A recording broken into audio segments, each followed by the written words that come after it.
गांव के छोर पर जहां सूरज की किरणें भी बमुश्किल पहुंच पाती थी, एक पुराना विशाल बरगद का पेड़ खड़ा था। गांव वाले उसे भूतिया पेड़ कहते थे। उसके बारे में अनगिनत कहानियां थी, जिनमें से ज्यादातर डर और रहस्यों से भरी थी। कोई कहता था कि रात में वहां से अजीबोगरीब आवाजें आती हैं, तो कोई दावा करता था कि उसने पेड़ की डालियों से एक धुंधली परछाई को सरकते देखा है। लेकिन इन कहानियों के बीच राफी नाम का एक छोटा जिज्ञासु लड़का था, जिसके मन में डर की बजाय एक अनोखी उत्सुकता जाग रही थी। एक सुहावनी दोपहर, जब गांव की गलियों में सन्नाटा पसरा था और दोपहर की धूप पेड़ों पर चमक रही थी, राफी अपनी नानी की गोद में बैठा था। नानी की झुर्रीदार उंगलियां उसके बालों में फेर रही थी और उनकी आवाज़ में वर्षों पुरानी कहानियों का जादू था। उन्होंने राफी को एक ऐसी कहानी सुनाई जिसने उसके बाल खड़े कर दिए, लेकिन साथ ही उसके नन्हे दिल में एक अजीब सी आशा भी जगा दी। कहानी थी एक छोटे भूते पेड़ की, जिसका नाम था भुट्टू। नानी ने बताया कि भुट्टू किसी को नुकसान नहीं पहुंचाता था। वो शरारती जरूर था, पर उसका मन बिल्कुल बच्चों जैसा था। उसे सिर्फ खेलना पसंद था, दोस्त बनाना चाहता था। राफी की आंखों में चमक आ गई। वो हैरान होकर सोचता रहा, क्या भूते पेड़ भी खेलते हैं? क्या वो सचमुच उतना बुरा नहीं जितना लोग कहते हैं? अगले दिन सूरज आसमान में अपनी पूरी चमक बिखेर रहा था, लेकिन राफी के मन में बरगद के पेड़ का रहस्य घूम रहा था। उसने अपने छोटे छोटे पैरों में हिम्मत भरी और गांव के उस पुराने बरगद के पेड़ की ओर चल पड़ा, जिसे सब भयानक मानते थे। जैसे ही वो पेड़ के करीब पहुंचा, एक अजीब सी शांति ने उसे घेर लिया। हवा अचानक ठंडी हो गई, जैसे किसी अदृश्य हाथ ने वातावरण को छू लिया हो।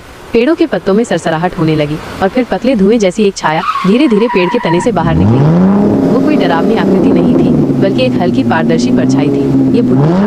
भुट्टू की आंखों में एक मासूमियत थी, जिसमें हल्की उदासी भी झलक रही थी। उसने अपनी पतली धुंधली आवाज में राफी से पूछा, क्या तुम मेरे साथ खेलोगे? राफी पहले तो एक पल के लिए डर गया। उसके शरीर में सिहरन दौड़ गई, लेकिन भुट्टू की आवाज में कोई धमकी नहीं थी, सिर्फ एक अनुरोध था। उसने अपनी नानी की बातों को याद किया और महसूस किया कि भुट्टू सचमुच बुरा नहीं है, वो तो सिर्फ अकेला था।